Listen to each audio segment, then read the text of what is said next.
Welcome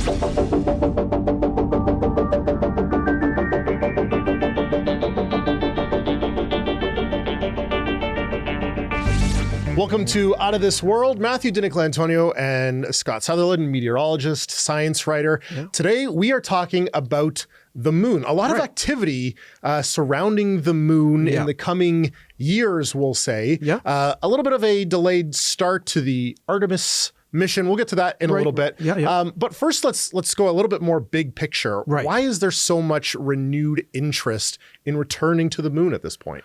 Well, right now, NASA and other agencies are sort of focused on Mars, actually, but they want to use the moon as a stepping stone to get there. The whole program is called Moon to Mars. Mm-hmm.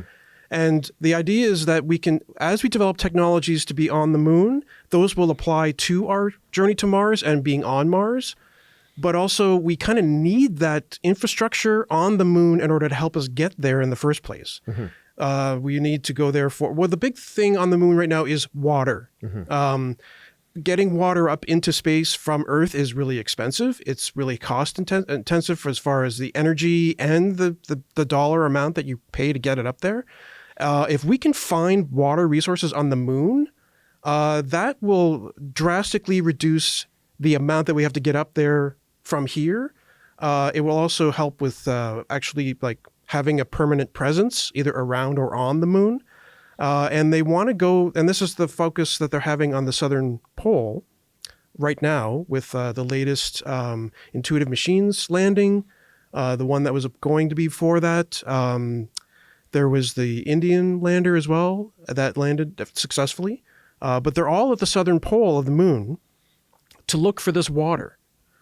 Because there's these perpetually shadowed craters there. They never see sunshine ever, so they don't suffer the same temperature fluctuations the rest of the moon's surface gets, so you don't get up to 120 degrees Celsius in the daytime. So they have already found evidence from satellites, from telescopes here on Earth, that there is water in these locations, in these craters. Really, it just comes down to now... what form is that water in? Is it just little molecules of water locked up in mineral crystals? Or are there glaciers? Mm-hmm. Are there glaciers of water just under the lunar regolith, the lunar dust, in these craters? Because right now, I mean, they have solid evidence, solid being a bit of a pun there, but that there is roughly 600 million metric tons of ice in these craters. Right. And yeah, it's just going to be a matter of can we just dig down a little bit under the surface? That was going to be my next question. How do we? I mean, they probably don't know yet. How do they get to that water? Right. And then finding what sort of form it's in.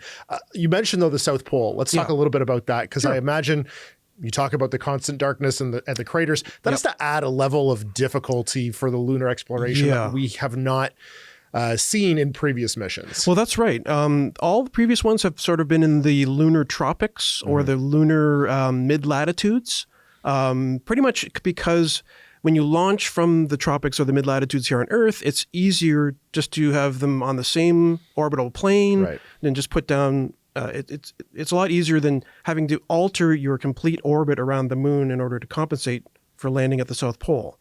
So now they're having to do that. Because of that specific focus on that geographic location, they're having to add this extra complication of launch from here on Earth at Cape Canaveral or whatever, and then do a loop around, a couple loops around Earth, and then launch out there, and then completely alter your orbit from like parallel to our equator to completely opposite of that, and then land. And that takes, it's an extra complication that they add to it. But there's also, when you get down to the surface, now having a human in charge of the spacecraft will probably make this a lot easier once we actually get up to the Artemis 3 mission in a few years. But the robotic landers have to put up with the fact that they're trying to read shadows that probably look nothing like they've ever dealt with here in simulations or even, I don't think we've bothered to land anything on Earth at the North or South Pole. We just fly there, right? So Little different landing a spacecraft than an aircraft. Yeah. An aircraft like a plane. Exactly. So all these shadows kind of mess up the system, and they can use radar and everything to get past that. But we saw that with this Intuitive Machines, the Odysseus landing, that the lander successfully touched down, but because of the shadows and so forth, it actually hit a little bit too soon. One of the legs buckled and it tipped over completely. So it was lying on its side, still perfectly successful. Like, it was able to deploy all its sensors. It got scientific data back. But the question then became, will it wake up again because of this weird angle that it's sitting at? And roadside assistance not necessarily available. Exactly. They're not going to get anybody there anytime soon to fix it, right? So, all right, let's talk a little bit about, so we know Canada and the U.S., NASA, they have their Artemis mission timeline laid over that. We'll get to Artemis in a moment. Yeah. Who else is sort of exploring this, targeting, sort of space or lunar travel, and are they on similar timelines to NASA? Right. Most of the robotic missions right now, I mean, India has launched 2 of them. The first one failed, second one succeeded. You have, I believe Russia has some interest in this as well, but I don't believe I've heard of any specific launches right now. But China is maybe the big sort of new space race to get to the moon. But their timeline as it stands now seems to be like they might put their astronauts on the moon in 2030, or just after that.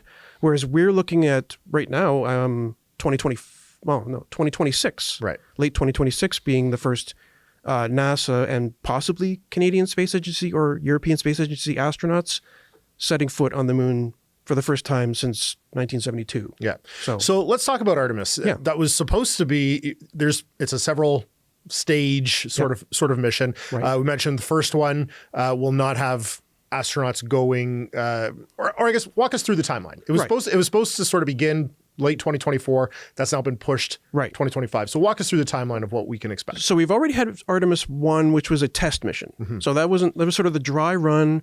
Just send up a ship that has nobody on board, just mannequins with sensors, and just to test, will this work? Can the capsule get there? Get the mannequins around the moon without them being destroyed, and then get them back to Earth and down through the atmosphere and so forth, just to make sure that the systems, as they've designed them, actually work the way they're supposed to. Went perfect. Great. So no problems there. They got a lot of data from it.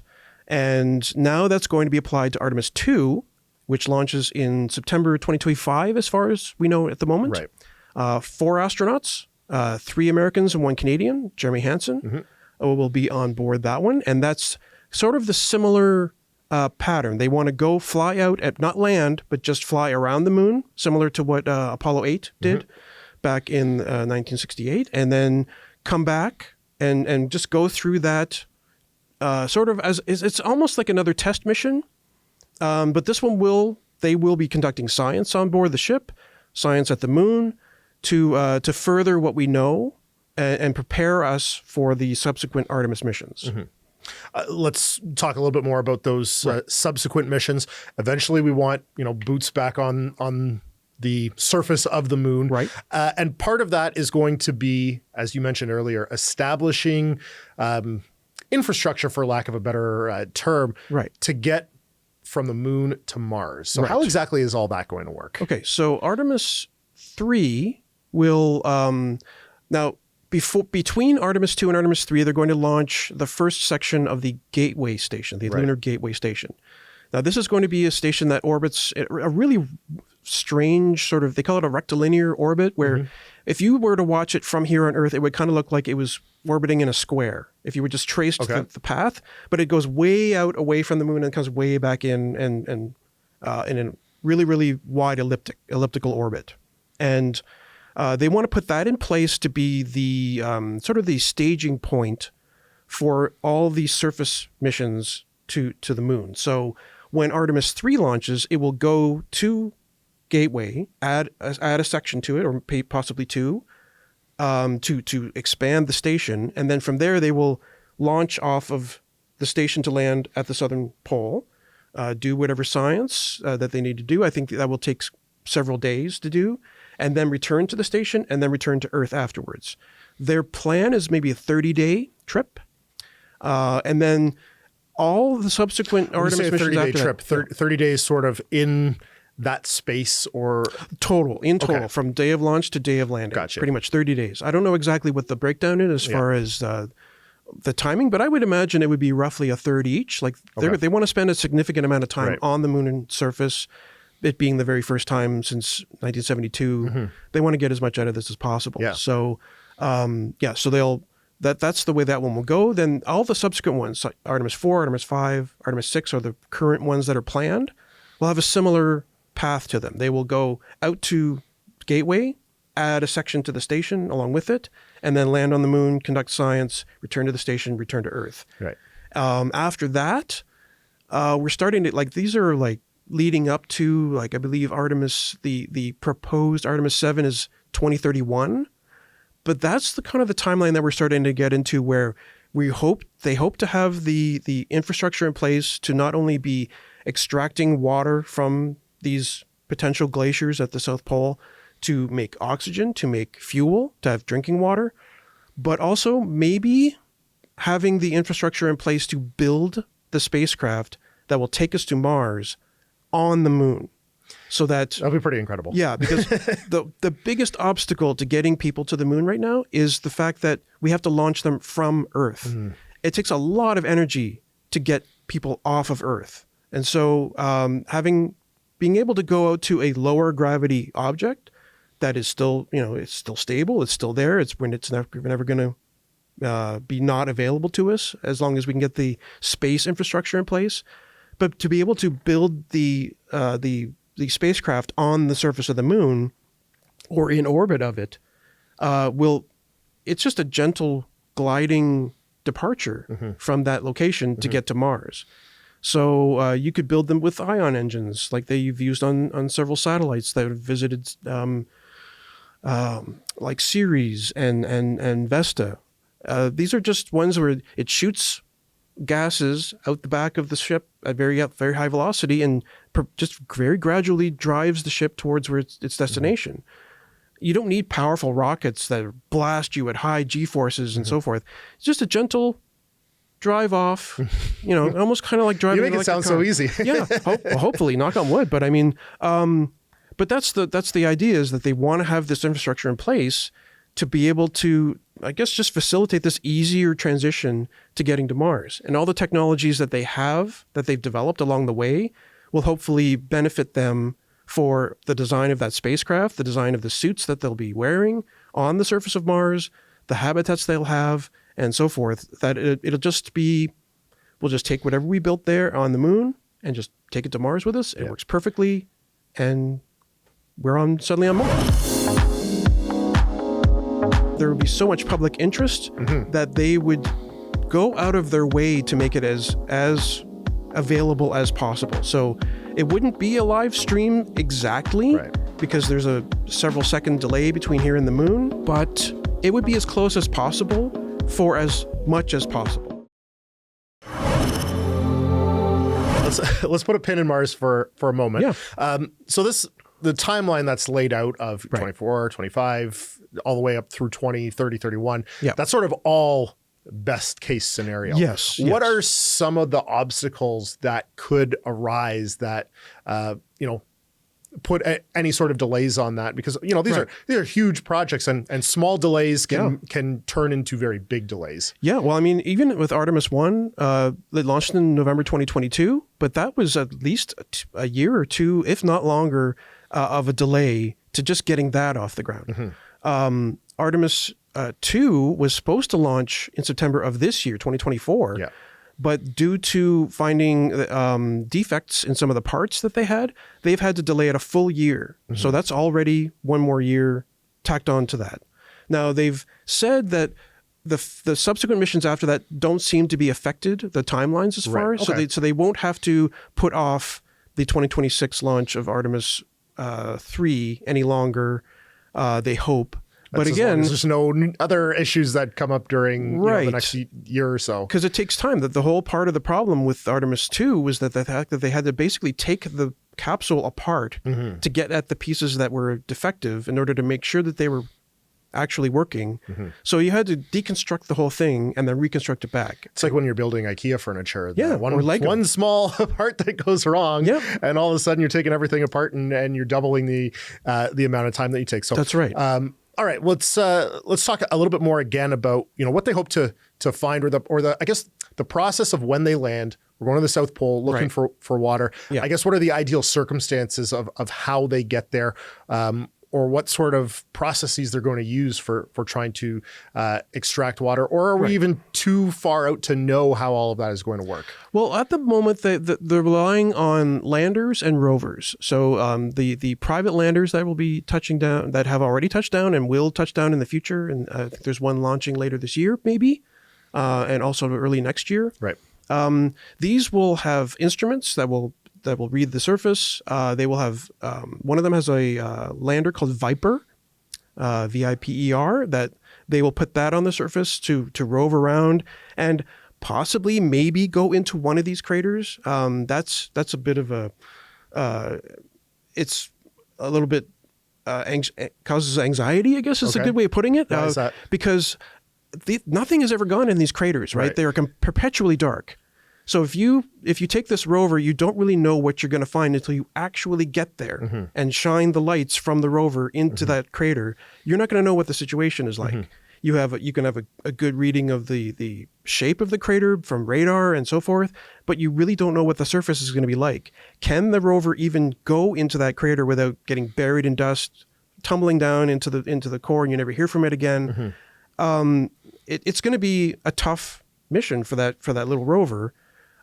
When you get people going, it raises the anxiety up. Like, what are they going to find? Is it just going to be a sheer cliff inside that crater that they have to, have a winch going down in to try to find this? Are they going to have a gradual slope that's very easy? It's going to depend on the crater itself, what they and when they arrive, for that matter, as far as like how much daylight they have and how much but the equipment that they have is going to have to survive these temperature fluctuations down to less than 100 degrees below zero. So they already have a lot of hurdles that they have to cross as far as, can the machinery that they send survive these temperature fluctuations? Right. Can the people they send also do that same? Because, I mean, if none of that can work, the whole thing is gone, right? The whole mission is scrubbed, basically. Now, in a world of sort of science fiction movies where some things are maybe fantastical, when the rovers are sent and when the people are sent, what is sort of the time delay, if any, of when sort of the general public can see or know about what they're seeing? Like, I can't imagine it's a live stream of what a rover is seeing, but it'll be close. I was going to say, how advanced is the technology to be able for people on Earth, the common people, to be able to see what the rover is seeing? What's sort of the delay there? Well, as a public agency, NASA sort of has a directive that they have to release the information that they get, as long as it's not tied to something like the Hubble Space Telescope and some scientists' study, they need to release that information. You can go on the web right now and see images from yesterday from the Curiosity rover, from the Perseverance rover, from satellites and so forth, because they have to release this information immediately almost. Like as soon as they have it processed, up it goes on the web. So I would imagine that would be the same exact thing for the Artemis missions. But there would be so much public interest that they would go out of their way to make it as available as possible. So it wouldn't be a live stream exactly because there's a several second delay between here and the moon. But it would be as close as possible for as much as possible. So it would just come down to communications. How much bandwidth can the communications from the moon handle? But if they can handle it, if they can put a good enough transmitter on the moon, I would imagine it would be as live as they could make it. Just at least for the first part, to give people that wow factor of the mission. All right, maybe our sort of last point of discussion here, because we're going to dive into Mars a lot more on a future episode of Out of This World. But a lot of, as you mentioned, this lunar exploration is tied to the desire to go to Mars, to get people to Mars, to get machines or people to Mars. Right. I guess as a bit of a teaser, why so much interest in Mars, first off? Basically, it's our closest planet that is at least marginally hospitable to us. Mm-hmm. Venus is closer, but a hellish environment. Mm-hmm. We would never be able to go there. But Mars it's too cold and it's too toxic and there's not enough air and so forth. But it's the closest we have as far as another planet goes.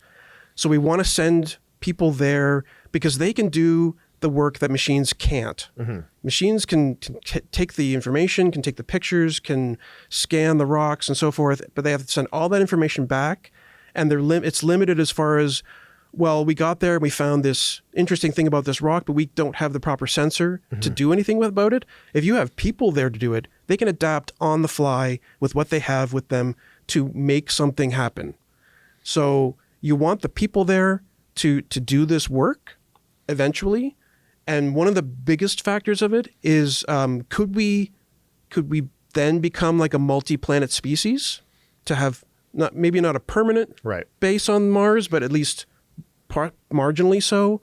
But also, is there life there? Mm-hmm. Is there life on Mars? We have rovers that have given us a little bit of evidence, maybe in that direction of it's possible. Mm-hmm. But if you send people there, we could adapt on the fly to what's available to us in these locations that we send them, as far as like the information that they gather, the sensors that they have in that, to be able to make a much better distinction of, are we seeing the processes of life or aren't we? Right. So that's the biggest drive for it, I think. And what's the sort of, I guess for lack of a better term, commute time from, as we said, we wouldn't be going Earth to Mars, we'd be going Earth to Moon to Mars. So what's sort of the round trip, I guess, or all of those legs of the journey? What are we talking about in terms of days, weeks, months for that to take? For the Moon, it takes like a couple of days to get there. Right. That's Earth to Moon. Earth to Moon, yeah. So round trip, even the Artemis 2 is going to take 10 days round trip, but they're going to go around the Moon a little bit. So that we're talking days there. To get to Mars, though, best case, it's roughly 6 months. That's on the Hohmann transfer orbit. Yeah. That's what pretty much every rover or lander that we send there launches on, this very, very carefully monitored or carefully planned path, where it just takes us on a nice arcing loop to get to the planet. We land, we're good. So roughly 6 months. Once you're on Mars, in order to get back to Earth, you really just need to wait about 3 months for Earth to be in the right position, and then you can launch again. So we need to not only develop the technology, but also the mental fortitude to make those journeys. So lots to come, a lot of exciting developments in terms of lunar and space exploration. As mentioned, we'll dive a little bit more into Mars in another episode, but for now, we'll leave it there. A lot to look forward to out of this world. Scott, thank you so much for joining me today. Glad to be here.